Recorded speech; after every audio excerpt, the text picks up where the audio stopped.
the season, winning 8 straight en route to that Super Bowl win. Brandon thinks the Bucs are getting hot at the right time the way you guys did. So, James, I'll start with you. You agree with Brandon? Could you see Brady and the Bucs going on a Super Bowl run late here?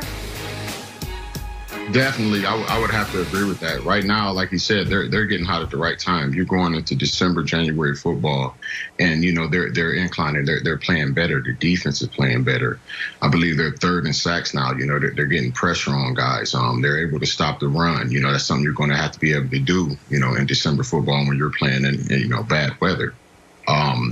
With us back in 2005, from December into January, we went 4-1. Our last loss was, I think, to Cincinnati. But from there on, the defense started playing unbelievable. I think we only gave up an average of about 237 yards a game, something like that. And the offense was clicking on all cylinders, especially with the run game. Ben was doing a lot more, handing the ball off where we had play action. So he was making a lot of his plays in the play action game, or scrambling and, making it that way. So right now, the big thing that they have, Tom is playing. He's playing well. I mean, through the month of December, he has 8 touchdowns, 0 interceptions. His passer rating is up. I would totally have to agree with him. Oh, man, that's so disappointing. I thought James Harrison was going to come on here and talk about the importance of a pass rush, talk about how, you got to recognize who they've been playing. And I understand that they don't have the pass rush. They're coming along. Like, I can understand it was against Detroit. He did this, he did that. But it doesn't matter. They're still number 3 in sacks right now. They're doing what's necessary, and they're improving. So no, hold on. I'm not talking about. Sorry, James. I don't mean the Bucs don't have a pass rush. I meant how they deal with teams who do have a pass rush. I think the Bucs defense is excellent. I think their wide receivers are out of this world. I think their offensive line, when healthy, is really good. I think they have an outstanding coaching staff. The running back room, when healthy, has been really good. There's one position I'm leaving out. I'm trying to remember. It's the safety. It's the guard. Oh, it's the quarterback. I got questions about the quarterback. And I think they're very fair because, folks say to me that if I wasn't doing this, I'd be a lawyer. And that, because of the way I argue, which shows some self-awareness for a moment, it's why it can be so frustrating to work with me. I get that. I understand what Brandon, Wilds, and Jenna have to deal with on a daily basis. I can be a pain in the ass. I get that. But if I were a lawyer... Just going to leave it like that? This is what I would do. This is what I would do. I would say I would like the case against the Bucs as contenders. And I would say Exhibit A. And they would show the court this. And it would be their record against playoff teams. And I would say, oh, well, in the playoffs, you got to beat playoff teams. And they don't. In fact, they lose to them. And then I would say, Your Honor, may I present Exhibit B? And it's Tom Brady if there's a pass rush. And it's like, oh, he's terrible. And I would say, if it pleases the court, in the playoffs, you got to play playoff teams, and most of them have pass rush. I rest my case. And that'd be it. And that really is it, Brandon. I don't think they can beat good teams, Nick. And in the playoffs, you play good teams. Yeah.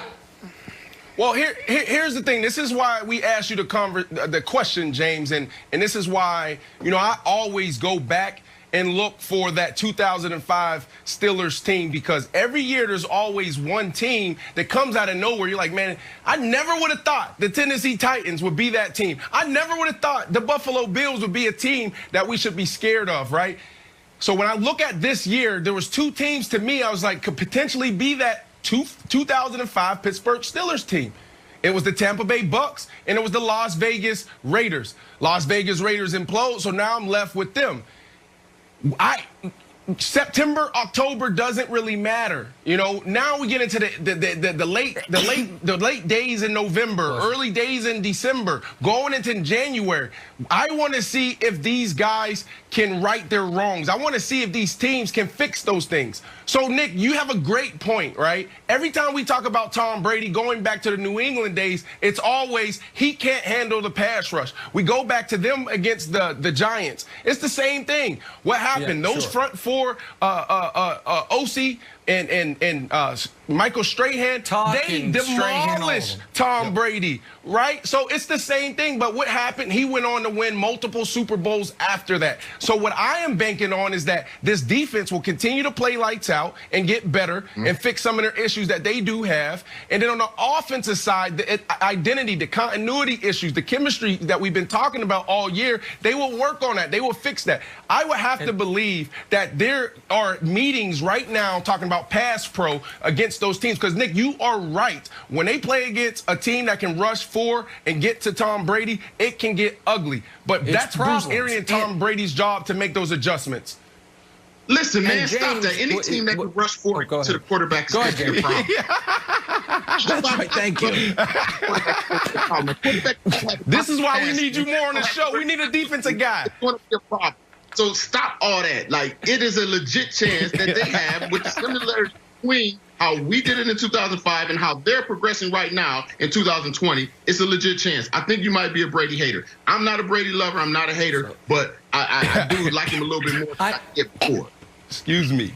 Okay, all right. So listen. So of course, listen. No quarterback's ever been as good, not under pressure. I'm sorry, under pressure as they are under pressure. Everyone's numbers drop. Even Brady at his apex, his numbers dropped when pressured. We know that. But what we have seen, and I don't have the chart to show you right now, is his when-pressured quarterback rating over the last 4 years has gone from like mid-90s to mid-70s to in the 60s last year to 54 this year. So even by Brady's standards, that's where the weakness has come. Because clearly, when you look at those numbers in a clean pocket, they're as good as they've ever been. So why aren't his overall numbers as good as they've ever been? It's because of that. But here is the problem, I would say, to James about the 05 Steelers comp. It's the same problem in the NBA when we're like, hey, who's going to be the 04 Pistons? And the answer is typically nobody. That's why we keep going back to the 04 Pistons. Who's going to be the 05 Steelers? Well, the reason we're not like, oh, it's the 2013 Vikings is because nobody's been able to do it since then. It's a hard path. It's been 15 years since someone's been able to do it. And what the Steelers didn't do that this Bucs team did, no, James, that's not true. is get a bye. Reminiscent, reminiscent of the 2005. That's fair. You're right. That is the word. Let's go to 2000. Yeah.